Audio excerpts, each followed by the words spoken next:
అడవి సూర్యకుమారి గారు రచించిన తోడొకరుండిన కథ. వృద్ధకన్య.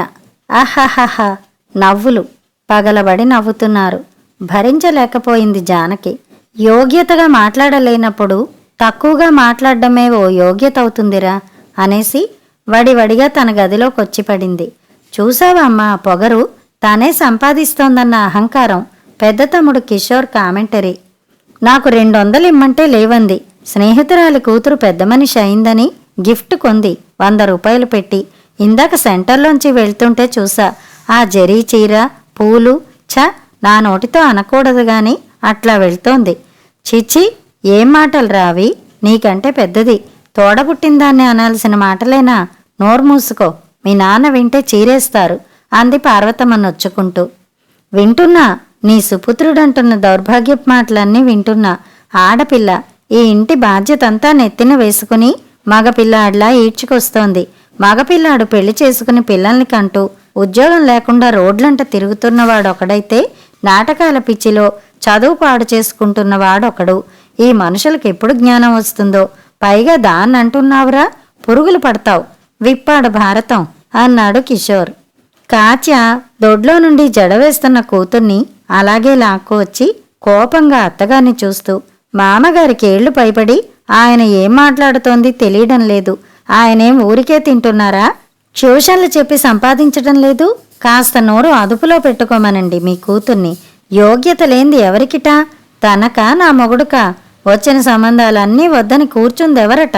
ముసలిదాన్ని ముసలిదే అనక పడుచుదంటారా? వృద్ధకన్య అంటే తప్పేంటిట? సిగ్గులేక ఇంకా ఆయన్నంటోంది. పార్వతమ్మ కోడల దగ్గరకొచ్చి, కాత్య నువ్వు ఊరుకో, ఏమిటా మాటలు, పెద్ద చిన్న లేకుండా అంది. కాత్య ముక్కు చీది పిల్ల నెత్తినో 2 మొట్టి, పదవే ముదనష్టమా అని తిట్టి లోపలికెళ్ళిపోయింది. కిషోర్ కోపంగా తల్లివైపు చూసి, ఛీ, ఈ కొంపలో ఉండే కంటే ఎటైనా పోయి చావటం నయం విసురుగా వెళ్ళిపోతూ అన్నాడు. ఆ రాత్రి జానకి భోజనం వద్దని తలుపు గడియ పెట్టేసుకుంది. తల్లి ఓసారి వచ్చి పిలిచి వెళ్ళింది. అంతా భోజనాలు చేస్తున్నట్టుంది. జానకేది? తండ్రి అడుగుతున్నాడు. ఆకలి లేదని పడుకుంది. తల్లి జవాబు, ఏం పర్వాలేదు, స్నేహితురాలింట్లో ఫంక్షన్ కదా, ఏదో తినే వచ్చుంటుందిలే. చిన్న తమ్ముడి సవరణ. అయినా నువ్వలా దాన్ననటం బాగాలేదురా, తండ్రి మళ్ళీ అన్నాడు మెత్తగానే. ఎందుకు ఊరుకోవాలి? పెద్ద తనే సంపాదిస్తున్నానని ఎంత పొగరో. నాన్నగారు సంపాదించినప్పుడు ఇలాగే అనేవారా? మా సౌకర్యాల కోసం ఆవిడ జీవితం ఏం త్యాగం చేసిందట. ఎక్స్కర్షన్కి 500 ఇమ్మంటే ఇవ్వలేదు. మంచి ప్యాంట్ కొనుక్కుందామంటే గతి లేదు. ఏమిటి ఆవిడ బోడి సంపాదన? తను మాత్రం కొత్త చీరలు కట్టుకుని టింగురంగాని తిరుగుతుంది వృద్ధకన్యలా. చిన్నవాడలా అంటుంటే గడప దగ్గర నిలబడ్డ కాత్యాయంతో సహా అంతా నవ్వారా మాటలకి, అభినయానికి. నోరు మూసుకోండ్రా, వినపడతాయి దానికి. రమకి సీమంతం చెయ్యాలి, ఖర్చుకి 600 ఇమ్మంటే 300 ఇచ్చింది. ఇవేమూలకి అంటోంది పార్వతమ్మ. 6 నెలల నుండి అడుగుతున్నా మైసూర్ సిల్క్ చీర కొనిపెట్టమని. ముష్టి 1000 రూపాయలు ఇవ్వడానికి ఏడుస్తుంది చిన్న చెల్లెలి ఫిర్యాదు. అన్నీ వినిపిస్తున్నాయి జానకి. తన వైపు చూసుకుంది. వెలిసిపోయిన చీరే, చేతి కింద చిరిగిన జాకెట్టు. మెల్లగా నడిచి అద్దం ముందు నిలబడింది. తన వృద్ధకన్య తనప్పుడే ముసలిదైపోయిందా? నిజమేనన్నట్టు పాపిడి పక్కగా 4 తెల్ల వెంట్రుకలు నిలబడ్డాయి. వాటిని కసిగా పీకేసింది. తనొక్కర్తికి గదిదేనుకో, మొగుడా ముద్దులా, నడవలో చాపేసుకుని పడుకోక. పరుపు మంచం, ఓ యబ్బా అంటోంది కాత్య. కిటికీ తలుపేసేసింది జానకి. అవును, తనకెందుకు పెళ్లి కాలేదు? తనెందుకిలా వృద్ధకన్యలా ఉండిపోయింది? సంబంధాలు రాకనా? పెళ్లి చేసుకోవడం తనకిష్టం లేకనా? తను వికార? బామ బతికున్నంత కాలం అంటుండేది, పసిడి బొమ్మ నా మనవరాలు, ఎక్కడో ఎవరో బంగారు పూల పూజ చేస్తుంటాడు అని. తను ఆయడే బిఏ పాస్ అయింది. యాక్సిడెంట్లో నాన్న కాలుపోయి ఉద్యోగం పోయింది. కంపెనీ వారిచ్చిన డబ్బుతో తన పెళ్లి చేయాలన్నారు నాన్న. తనకో సంబంధం వచ్చింది. తెలిసిన వాళ్ళింట్లో అతన్ని చూసొచ్చిన బామ్మ ఒకటే పొగట్టం. రతి మన్మధుల్లా ఉంటారిద్దరూ అనసాగింది. తనే వద్దని, పెళ్లి చూపులకు కూడా ఇష్టపడలేదు. ఆ రాత్రి తన పక్కనే పడుకున్నా నా తలని మురుతూ బామ్మ, అమ్మడు, ఏ వయసులో జరగాల్సిన ముచ్చట అప్పుడే జరగాలి, ఆలస్యం అయ్యే కొద్దీ పరిస్థితులు మారుతుంటాయి అన్న మాటల్లోని అంతరార్థాన్ని గ్రహించే వయసు, జ్ఞానం లేకపోయాయి. కాలుపోయిన నాన్న ఓ పక్క, ఇంటర్లో ఉన్న పెద్ద తమ్ముడు, 10th పాస్ అయి కాలేజీలో చేరాలంటున్న పెద్ద చెల్లెలు, హై స్కూల్లో చదువుతున్న చిన్న తమ్ముడు, చిన్న చెల్లెలు, వీళ్ళనిలా గాలికి వదిలేసి తన దారి తను చూసుకుంటే ఎలా? కంపెనీ వారిచ్చిన డబ్బుతో అమ్మ ఇష్టప్రకారం ఇల్లు కొనుక్కున్నారు. బిఈడి చేసి ఉద్యోగంలో చేరింది. మొదటి నెల జీతం నాన్న చేతికివ్వగానే ఆయన కళ్ళు ఆనందంతో నిండాయి. నాకు నువ్వు కొడుకువి తల్లి, కూతురివి కాదు అని భార్య వైపు చూసి, చూసావా ఆడపిల్ల పుట్టిందని ఆ రోజు బాధపడ్డావు, చూడు ఈరోజు నా కన్నతల్లి నా బాధ్యత తను తీసుకుంది అన్నారాయన కంఠం వణుకుతుంటే. ఊరుకోండి నాన్న, మీరు మరీను, ఇది నా కర్తవ్యం అంతే. ఆ రోజు నుండి తన కర్తవ్యం అనుకుంటూనే చెల్లెలి పెళ్లి, తమ్ముళ్ల చదువులు పూర్తయ్యాయి. పెద్ద చెల్లెలి పెళ్లిలో అడిగారు, పెద్దమ్మాయిని అలాగే ఉంచారే అని.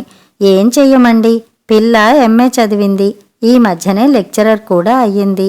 దానికంటే పెద్ద చదువు చదివినవాడు కావాలిగా. చూస్తూ చూస్తూ ఏ బిఏ వాడికో ఇవ్వలేంగా. చూస్తున్నాను సంబంధాలు అంది తల్లి. పెద్ద తమ్ముడి పెళ్లిలోనూ ఇదే చర్చకొచ్చింది. ఏం చేస్తామండి, దానికా కళ్యాణ గడియ రాలేదింకా. పెళ్లి మాట ఎత్తితే కస్సుమంటుంది, ఏ సంబంధమూ నచ్చదు అంటోంది తల్లి పెళ్లివారి బంధువులతో. తను కస్సుమందా? తన దగ్గర అసలు ఆ ప్రస్తావన తెచ్చిందెవరు? తల్లి ఇచ్చిన జవాబు విని జాలిగా నవ్వుకుంది జానకి. ఏమే కోడలా, నీ కంటికి నచ్చిన మన్మధుడింకా తటస్థపడలేదా? నువ్వు ఈ లోపల ముసలిదానివైతే ఎవరు చేసుకుంటారే? వరసైన ఓ అత్త చెలోక్తి. చలపతి కూతురు మగపిల్లల్ని ఎంచుతోందిట అన్న అపప్రథ తనకి స్థిరపడింది. వచ్చిన 4-5 సంబంధాల్ని ఏదో సాకుతో పంపించారా గాని తన దాకా ఎవరొచ్చారని. ఓ రోజు దూరపు బంధువు ఒక ఆయన సంబంధం తీసుకొచ్చాడు. చాలే ఊరుకోండి, ఈ వయసులో దానికి పెళ్ళేమిటి, 40వ పడిలో పడుతుంటే లేనిపోని ఆలోచనలు దాని మనసుకి ఎక్కించకండి. తల్లి గద్దింపు అది. వచ్చిన అతను వెళ్ళిపోయాడు. అంతగా ముచ్చట పడితే మా నానిని పెంచుకోమనండి, పిల్లాడు నా దగ్గరే ఉండాలి. కాచాయని జాలిపడి ఇచ్చిన బహుమతి అది. దాని సంపాదన మనకు కాకెవరికి? పిచ్చి మాటలు మాట్లాడకు. కిషోర్ కసిరాడు భార్యని, కొడుకుని దగ్గరికి తీసుకుంటూ. జానకి గతంలోంచి బయటికొచ్చింది. తలకి రిబ్బన్ గట్టిగా బిగించుకుని పడుకుంది. తలనొప్పి భరించలేక మనసు సాయంకాలం జరిగిన సంభాషణ వైపు తిరిగింది. సాయంకాలం పేరంటమయ్యాక లలిత తన్ని డాబా మీదకి తీసుకెళ్ళింది. ఈ మాట ఆ మాట మాట్లాడాక, నీ అంత మూర్ఖురాలిని, అమాయకురాలిని నేనెక్కడా చూడలేదు. ఇప్పటికైనా మించిపోయింది లేదు. పెళ్లి చేసుకో. నీకంటూ ఓ తోడుండాలి. నీ మనసుకి ఓ స్వాంతన అవసరమవుతుంది. నువ్వు కావాలనుకునే నీ సుఖం, నీ ఆనందం, నీ సంతోషం తనవిగా భావించి నీతో కలిసి జీవించే ఓ మనసున్న మనిషి నీకు కావాలి. అది నువ్వింకా తెలుసుకోలేకపోతున్నావు. పెద్ద చదువులు చదివావు, ఉద్యోగం చేస్తున్నావు, సంపాదించి పోస్తున్నావు. నీకేం మిగిలింది? నా బాధ్యత నేను నిర్వర్తించానన్న తృప్తి. అది నీ ఒంటరితనాన్ని పోగొట్టిందా? నాకు ఒంటరితనం ఎక్కడిది? అమ్మ, నాన్న, తమ్ముళ్ళు, చెల్లెళ్ళు, వాళ్ళ పిల్లలు అంతా నా వాళ్లే. పక్షి రెక్కలు అందంగా ఉంటాయని బంగారంతో పొదిగావంటే అది మళ్ళీ ఎప్పటికీ ఎగరలేదు. అలాగే నీ కర్తవ్యంలోనే నువ్వు ఆనందాన్ని వెతుక్కుంటుంటే కొంతకాలానికి నీ కర్తవ్యమే నీ పాలిట విషాదంగా మారగలదు. జానకి ఎటో చూడసాగింది మౌనంగా. చాలా కటువుగా అనిపించిన ఓ సత్యం చెప్పనా? ఈ బంధాలన్నీ ఆర్థిక సంబంధాలే.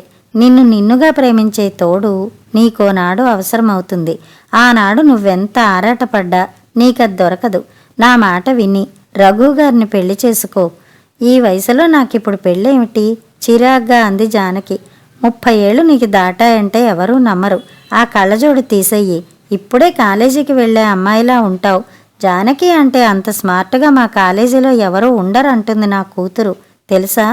చాలే ఊరుకో. స్టూడెంట్స్కి లెక్చరర్ల పట్ల అభిమానం ఉంటుంది. చిన్నపిల్ల మాటలు పట్టుకుని పెళ్లి చేసుకోమంటావేమిటి? పోనీ రఘు గురించి ఆలోచించు. ఆనాడు నువ్వు పెళ్లి చూపులకు కూడా ఇష్టపడకపోయినా నిన్ను మా ఇంట్లో చూసి ఎంతో ఇష్టపడ్డాడు. నీ తిరస్కారం అతని మనసును ఎంత గాయపరిచిందో నీకు తెలీదు. Civil engineer. ఆడపిల్లల తండ్రులు క్యూలో నించుంటారు తెలుసా? అతను చేసుకుంటానంటే అయినా ఈ రోజుకి పెళ్లి చేసుకోలేదు. నిన్ను మరిచిపోలేట. జానకి ఏం మాట్లాడలేదు. చివరికి సారీ లల్లి అనేసి బయటికొచ్చేసింది. జరిగిన సంఘటనలు ఓసారి కదిల్చిపోయాయి. జానకి లేచి నిద్రమాత్ర వేసుకుని పడుకుంది. రోజులు గడుస్తున్నాయి. రమ ప్రసవించింది. పురుడు ఖర్చులు, చిన్న తమ్ముడి ఉద్యోగానికి లంచం, 15,000 లోన్ తీసుకుంది. 200 ఖర్చులకు ఉంచుకుని మిగతా జీతం తండ్రికి ఇస్తోంది. అది చాలక సాయంకాలం కాలేజీ వదిలాక 4 స్టూడెంట్స్కి ట్యూషన్ చెప్తోంది. ఇంత చేసినా ఇంకా తానేదో దాచుకుంటోందని కాత్య సూటిపోటి మాటలు. ఉద్యోగానికై నలుగురిలోకి వెళ్లే తను కాస్త మంచి చీర కట్టుకోకపోతే ఎలా? చీర కొంటే చాలు, ఆ రోజంతా కాత్య సాధిస్తూనే ఉంటుంది. చిన్న చెల్లెలు పెళ్లి చెయ్యాలని లోన్ తీసుకోమంటున్నాడు నాన్న. ఇప్పటికే తన జీతంలో కటింగ్స్ ఎక్కువ. పురుళ్ళు, పెళ్ళిళ్ళు, బంధువులు రాకపోకలు, పెట్టుపోతలు, ప్రయాణాలు, వీటన్నిటికీ డబ్బు తానెక్కడి నుంచి తెచ్చిస్తోంది? ఎవరికీ పట్టదు. బ్యాంకులో లోన్ తీసుకుని అవన్నీ దాటించింది. బ్యాంకులో నెల నెలా డబ్బు కట్టాలి. చాలక ట్యూషన్లు చెప్తోంది. ఇంకా ఏదో చెయ్యలేదని, ఇవ్వలేదని సాధింపులు. జానకికి తలబద్దలవుతున్న భావన. కాలేజీలో 4 పీరియడ్లు చెప్పి బయటికొచ్చి 2 గంటలు ట్యూషన్లు చెప్పేసరికి నీరసం, పొడి దగ్గు పట్టుకున్నాయి. కాచా పిల్లల్ని దగ్గరికి రానియటం లేదు. ఊరికే దగ్గుతోంది. అలా పోకమ్మా, నీకు ఆ దగ్గు పట్టుకుంటుంది అంటూ కూతుర్ని జానకి దగ్గరికే రానివ్వటం లేదు. పోయేటప్పుడు కట్టుకుపోతుందా? ఆ ట్యూషన్ల డబ్బులు ఏం చేస్తోందో? వియ్యపురాలకి చీర పెట్టాలంటే కోపం. నే వెళ్ళినప్పుడు వాళ్ళు పెట్టడం లేదు, మనం పెట్టకపోతే ఏం బాగుంటుంది? కంచంలో అన్నం పెడుతూ అంటోంది పార్వతమ్మ. గుండెల్లో పదునైంది ఏదో దిగబట్టట్టయింది జానకి. ఇదిగో అన్నం పెట్టా తిను, తల్లి పిలుపది ఇప్పుడు. జానకి, అన్నం చల్లారుతోంది తల్లి, త్వరగా రా అని పిలిచే తల్లి ప్రేమ ఏమైందిప్పుడు? ఆ అన్నం తినకపోతేనే అనిపించి గ్లాసు నీళ్లు తాగి పడుకుంది. యాత్రలకు కారులో వెళ్తాను, డబ్బివ్వమని అడిగిన తండ్రితో ఇప్పుడు కాదంది. దాంతో ఆయన అలిగి మాట్లాడడం తగ్గించేశాడు. ఇంట్లో ఎవరు తనతో ఆప్యాయంగా మాట్లాడడం లేదు. హాల్లో టీవీ ముందు కూర్చొని కబుర్లు చెప్పుకుంటూ నవ్వుతున్నారంతా. అదే ఇంట్లో మరో మనిషి, తమ కోసం అహర్నిశలు కష్టించే మనిషి అనారోగ్యంతో ఆకలితో పడుకుందని పలకరించేందుకు కూడా వారికి మనసు రాలేదు. మన్నాడు ఆమె పరిస్థితి తెలుసుకుని లలిత బలవంతంగా డాక్టర్ దగ్గరికి తీసుకెళ్ళింది. ఇప్పుడు డాక్టరు, ఈ ఖర్చంతా దేనికి? వేడి చేసుంటుంది విసుక్కుంది జానకి. నోర్ముయ్, రోజురోజుకి బాగా చిక్కిపోతున్నావు, బాగా దగ్గొస్తోందని పాప వాళ్ళు చెప్తూనే ఉన్నారు. మొన్న క్లాసులో పడిపోయావట. కళ్ళు తిరిగాయి. ఈ మాత్రానికైనా ఈ హడావిడి? లలిత ఫ్యామిలీ డాక్టర్ దగ్గరికి తీసుకెళ్ళింది.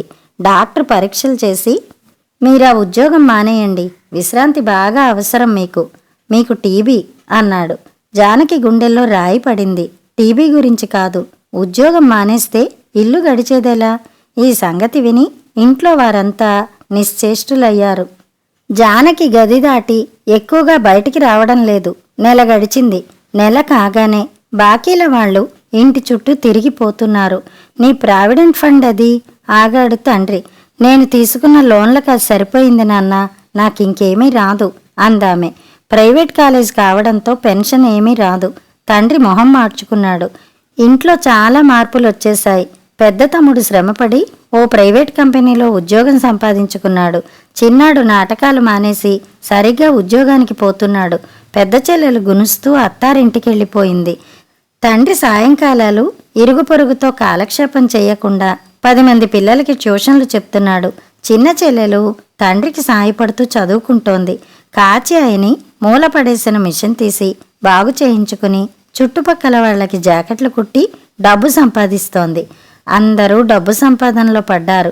జానకి ఉనికి వారికిప్పుడు భరించరానిదిగా ఉంది. ఏ హాస్పిటల్లో చేర్పించాలా, తక్కువ ఖర్చు ఎక్కడవుతుంది అని ఎంక్వైరీ చేస్తున్నారు.